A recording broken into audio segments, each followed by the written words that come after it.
প্রাথমিকভাবে কয়েকজন যাত্রীর কাছে আমরা বিষয়গুলো শুনেছি এবং সেখানে প্রাথমিকভাবে যে বিষয়টি এসেছে এখানে কোনো ধরনের ধর্ষণের ঘটনা ঘটেনি। এখানে আপনারা যেটুকু আমার বক্তব্য যে আমি আপনাদেরকে জানালাম যে কিছু স্বর্ণ লুণ্ঠিত হয়েছে নারীদের কাছ থেকে, স্বর্ণ এবং রূপা।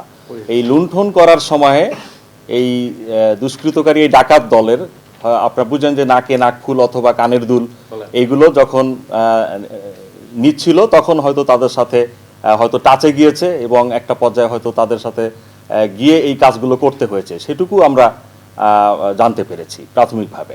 সম্প্রতি দেশব্যাপী খুবই আলোচিত মহাসড়কে বাস ডাকাতি একটি ঘটনা ঘটেছে এবং এটি একটি আন্তজেলা বাস ডাকাত দলের সক্রিয় সদস্যরা এই ঘটনাটি ঘটিয়েছে।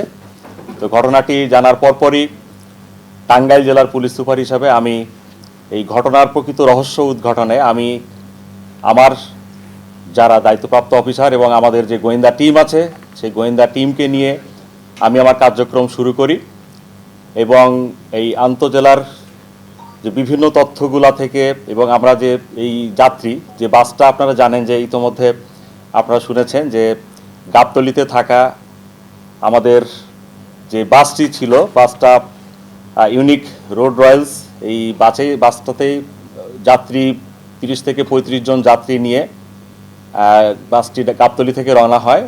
ইতোমধ্যে এই মহাসড়ক বাস ডাকাতির 3 জন সক্রিয় সদস্য মুহিত, সবুজ এবং শরীফুজ্জামানকে আমরা গ্রেপ্তার করতে সক্ষম হয়েছি এবং লুণ্ঠনকৃত 3টি মোবাইল এবং ব্যবহৃত একটি অস্ত্র এবং 29,370 টাকা আমরা উদ্ধার করতে সক্ষম হয়েছি এবং এই ঘটনায় তারা প্রাথমিকভাবে স্বীকার করেছে এবং এই ঘটনার সাথে আরও কয়েকজন তাদের সাথে ছিল। আমরা সেই বিষয়গুলো নিয়ে তদন্ত করছি এবং আশা করছি খুব শিগগিরই এই ঘটনার পুরো রহস্য উদ্ঘাটন করতে আমরা সক্ষম হব।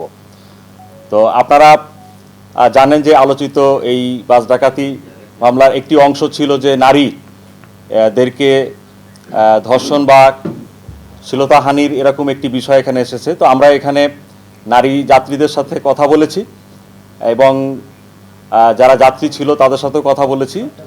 তো আমরা প্রাথমিকভাবে সেই বিষয়গুলো পর্যবেক্ষণ করছি এবং এগুলো আমাদের আন্ডার ট্রায়ালে আছে, আন্ডার ইনভেস্টিগেশনের আওতায় আছে। আমরা সেই বিষয়গুলো নিয়েও কাজ করছি এবং পুরো ঘটনাটা নিয়ে আমরা পর্যবেক্ষণ করছি এবং বিষয়টি তদন্তাধীন আছে। টাঙ্গাইল জেলা পুলিশ যখন বুঝতে পারলাম যে এরকম একটি ঘটনা ঘটেছে, তো ঘটনা আমরা যখন জানতে পেরেছি, আমি যারা জেলার পুলিশ সুপার হিসাবে যখন জানতে পেরেছি এরূপ একটি ঘটনা ঘটেছে, তো ঘটনা ঘটার সাথে সাথেই কিন্তু আমরা তাৎক্ষণিকভাবে আমাদের জেলা পুলিশের টিম এবং গোয়েন্দা টিমকে কিন্তু আমরা ব্যবহার করেছি। যেহেতু এটি একটি চাঞ্চল্যকর ঘটনা এবং দেশব্যাপী আলোচিত হচ্ছে, আমাদের লক্ষ্যটি ছিল যে কত তাড়াতাড়ি আমরা দেশবাসীকে উপহার দিতে পারবো যে বাংলাদেশ পুলিশ সক্রিয় হিসাবে আমরা কাজ করতে পারি এবং দেশের যে কোনো আইন শৃঙ্খলা পরিস্থিতি নিয়ন্ত্রণে আমরা যে টাঙ্গাইল জেলা পুলিশ এটিও যে এগিয়ে আছি এবং আমরা পিছিয়ে নেই, এই কাজটি কিন্তু এটি প্রমাণ করে।